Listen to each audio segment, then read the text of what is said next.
Hi friends, welcome my YouTube channel. তো এখানে দেখো তোমাদের দাদাভাই কিন্তু টোটোটা একদম রেডি করছে, মানে বাইরে বার করছে টোটোটা, সব তালা টালা খুলে। কারণ তোমরা আমার আগের দিন আগের দিনকে দেখেছিলে লাইভ ভিডিওতে যে আমার ছেলের শরীরটা খুব খারাপ হয়েছিল আর বমি করছে, সমানে গ্যাস হয়ে গেছে।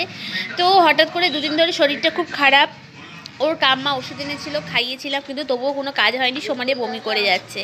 তো তার জন্যই ভাবলাম যে না, ডাক্তারের কাছে নিয়ে যাই, ফেলে রাখাটা ঠিক হবে না।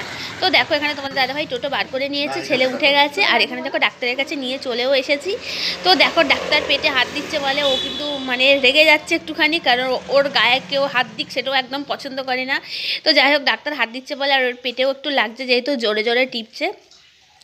তো ওর নিজের দোষেই শরীরটা খারাপ করেছে, কারণ আমার ছেলে আমি যে হারে খাওয়াই ওকে, ওর গ্যাস হওয়ার কথা নয়, কিন্তু আমার ছেলে এইসব ফাস্টফুড খাবারগুলো বেশি পছন্দ করে, যেমন তোমার চানাচুর, চিপস, ডিম ভাজা, আলু ভাজা, এইসব বেশি খায়, খেয়ে শরীরটা খারাপ করেছে।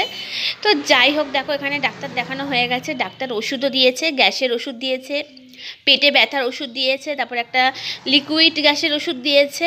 তো ওকে দেখানো হয়ে গেছে। তো আমি দেখো ওকে দেখিয়ে বাড়িতে নিয়ে চলে এসেছিলাম, আসার পরে তারপরে চলে গেছিলাম আবার আমরা ওষুধ আনতে। ওষুধ নিয়ে টিয়ে দেখো রাত্রিরে ডাক্তার ওকে শুধু মুড়ি খেতে বলেছিল, তো ছেলে মুড়ি একদম খেতে চায় না বলে, তাই আমি আলু ভাত শুকনো খাইয়েছি শুধু।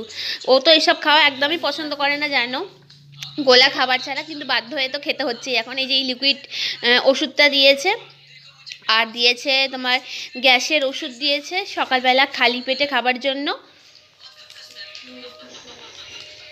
এই যে এখানে দিয়েছে বমি হলে তবে। আর ওকে ডাক্তারখানা থেকে আনার সঙ্গে সঙ্গে আমরা ওষুধ নিয়ে আসার সাথে সাথে ওকে একটা গ্যাসের ওষুধ আর একটা বমির ওষুধ আমরা খাইয়ে দিয়েছি।